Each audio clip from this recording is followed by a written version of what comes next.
ब्राह्मणवाद विरोध के प्रतीक पुरुष बाबा साहब भीमराव ने जीवन भर साथ रखा ब्राह्मण उपनाम अम्बेडकर।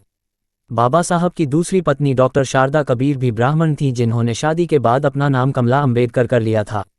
बाबा साहब BR अम्बेडकर को 1990 में मरणोपरांत भारत रत्न दिया गया था। भारतीय संविधान के निर्माता कहे जाने वाले बाबा साहब भीमराव अम्बेडकर को दलितों का मसीहा और ब्राह्मणवाद का कट्टर आलोचक माना जाता है।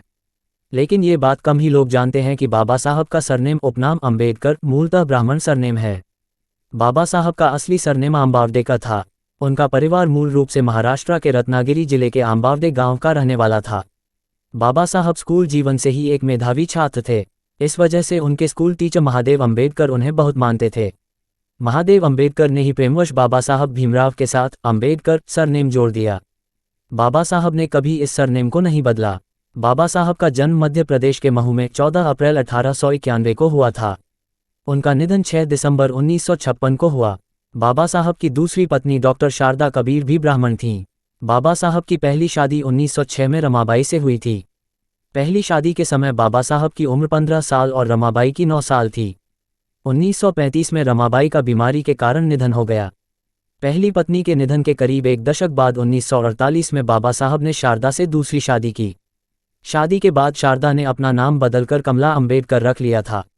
शारदा आखिरी समय तक उनके साथ रहीं और उनके निजी और बौद्धिक जीवन में अहम भूमिका अदा की। बाबा साहब को अछूत होने की पीड़ा का अनुभव बचपन से था, लेकिन पहले वो इसकी जड़ अज्ञान और पिछड़ेपन को मानते थे। बाबा साहब जब तक विदेश से पढ़ाई करके नहीं लौटे थे, तब तक उन्हें उम्मीद थी कि हिंदू धर्म से जातिवाद को समाज सुधार के माध्यम से मिटाया जा सकता है। लेकिन जब दुनिया के प्रतिष्ठित विश्वविद्यालयों से पढ़ाई करने के बाद भी उन्हें देश वापस आने पर छुआछूत का शिकार होने पड़ा, तो धीरे धीरे उनका हिंदू धर्म से मोहभंग होने लगा। 25 दिसंबर 1927 को बाबा साहब ने जाति प्रथा की अनुशंसा करने वाली मनु संहिता का सार्वजनिक दहन किया। 1935 में जाति का उन्मूलन निबंध में उन्होंने स्थापना दी कि हिंदू धर्म में रहते हुए जाति से मुक्ति संभव नहीं है। उन्होंने उसी वक्त कह दिया कि वो हिंदू पैदा हुए हैं, लेकिन हिंदू के रूप में मरेंगे नहीं।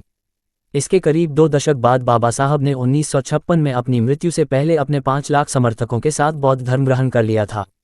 बौद्ध धर्म स्वीकार करने से पहले उन्होंने सिख, इस्लाम और ईसाई धर्मों पर भी विचार किया था, लेकिन आखिरकार उन्होंने बुद्ध का मार्ग चुना। बाबा साहब के पिता रामजी मालोजी सकपाल ब्रिटिश सेना में सूबेदार थे। उनके दादा भी ब्रिटिश फौज में सैनिक थे।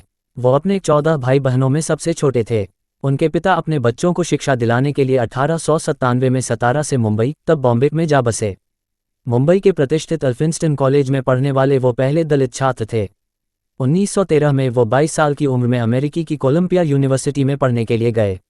अमेरिका में पढ़ाई करने के लिए उन्हें बड़ौदा नरेश सयाजीराव गायकवाड़ तृतीय ने 11.50 पाउंड का वजीफा दिया था। अमेरिका से उन्होंने स्नातक और परास्नातक की पढ़ाई की। अमेरिका में पढ़ाई करने के बाद उन्होंने ब्रिटेन जाकर अर्थशास्त्र में PhD करने के साथ ही कानून की भी डिग्री ली।